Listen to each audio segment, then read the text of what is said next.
What's going on, y'all? I want to talk about what happened in New York during the finals, man. And I want to discuss it from an angle that nobody's talking about, right? Because I watched the New York Knicks fans attack the Spurs fans after the Game 3 loss, right? I've never heard anything about fans coming into the city and being attacked. So I couldn't really wrap my mind around that, but it really tripped me out after the Game 4 win, right? They won and they still flipped out in the city. I said, hold on, man, something ain't right. Something ain't right. Is there somebody, on the scene instigating it? What's really at play? So then I said, you know what, I'm gonna go out and I'm gonna dig a little bit. And what I came up with, man, was astounding. I learned that the cost of living is outrageous in New York, and we've all known that, but it's really outrageous right now. Based on the statistics, man, if you choose to live in a tier 1 city, the threshold to live comfortably pushes even higher due to the estate costs. So in New York, for an example, you're talking about for a single adult, man, you need $138,000+ just to live comfortably.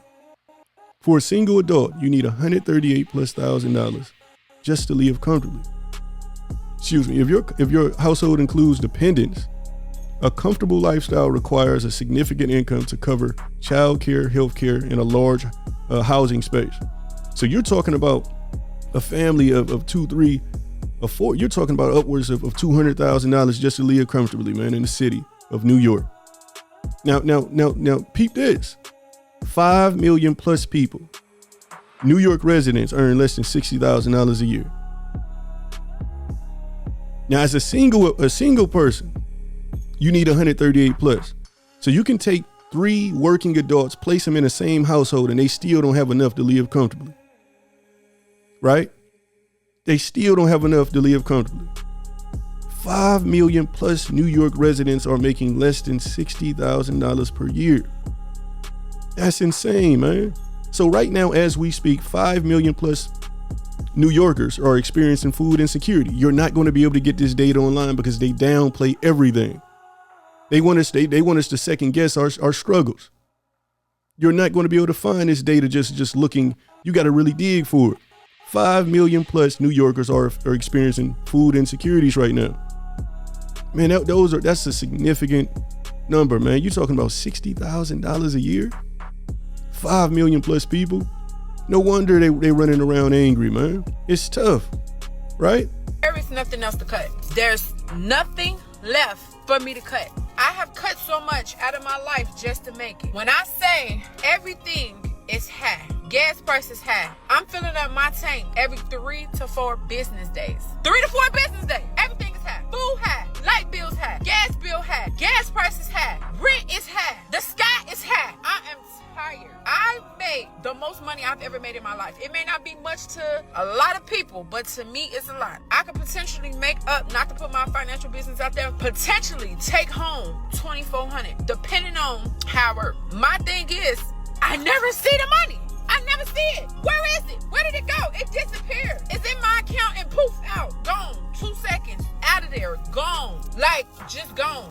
I'm not understanding what is going on with this economy. I don't know what's happening, but I am tired of making the cuts. I bring my own lunch to work. I skip meals. I'm going to be a 2T by summer. I'm going to be a 2T by summer. I promise you. Anyone else feeling more depressed than normal lately? I'm just curious. Just this looming depression. And it's not like boohoo, lock yourself in a dark room depression, but you can feel something's off. My take is this. I just filled up my gas tank, and for $30, I got a day's worth of gas in my truck, essentially. And I'm realizing more and more of how fucked our economy is. I went through this last recession deal that we did in the early 2000s, and it fucking sucks. And this is all the signs of what it was. I mean, how many people out there right now have no credit card debt because you don't need to live on your credit cards? I make more money today than I did 5 years ago, by far. Yet I am broker like tremendously broker than I was 5 years ago. If I would have made this money 5 years ago, holy shit, like life would be amazing. But it's like, it's not enough. And now all of a sudden you kind of like feel like a failure, and you start to get in your head of like, why am I constantly stressed? I mean, are you driving around with your check, your fuel light on, or are you giving up your health insurance because you're trying to cut corners somewhere just to get some more money and cash flow somewhere? I don't know, man. I will say this. I think it's going to get a lot worse, way worse than this before it ever gets better. I think you're going to see a lot of people struggle with addiction. I think you're going to see a lot of people struggle with mental health. Like, it's going to get fucking crazy. Kind of like it did back then. And I don't mean to be like some like sound the alarms or whatever bullshit, but I'm just like, I'm watching more and more people just using credit cards on shit and just not having money all of a sudden. And never slowed down the spending. And now all of a sudden it's like we didn't even slow down the spending and you're just broke. I don't know. I hope that I'm wrong. I hope that this is just a little phase. I guess we'll find out. I just want to let you know, if you're struggling right now, you ain't alone. But, when I looked at it, this is where it really gets deep, right? There's a 8.5 million people in New York City. And an estimated 7.87 million of those people make less than $100,000. So that means the whole city of New York City is struggling financially right now. So we got 4 million people in New York that aren't working at all. No active income. 3.3 million are earning less than $100,000. And that leaves only 712,000 people in the city of New York earning $100,000 or more. Man, come on, man. We can't have that. We can't have that. No wonder they're running around jumping on cars and flipping out. They can't even celebrate a win, man, because they know that they got to go back home to reality at the end of the night. But yet we frame their behavior and we get to talking this talk of mental health and this, that, and the other.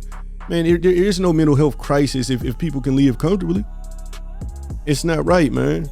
It's not right, man. But look, it's when you step outside of just New York City, man, you got a whole country that's struggling financially right now. Right? Out of the 345 million people in this country, between 307 and 310 million people make less than $100,000 a year. You understand?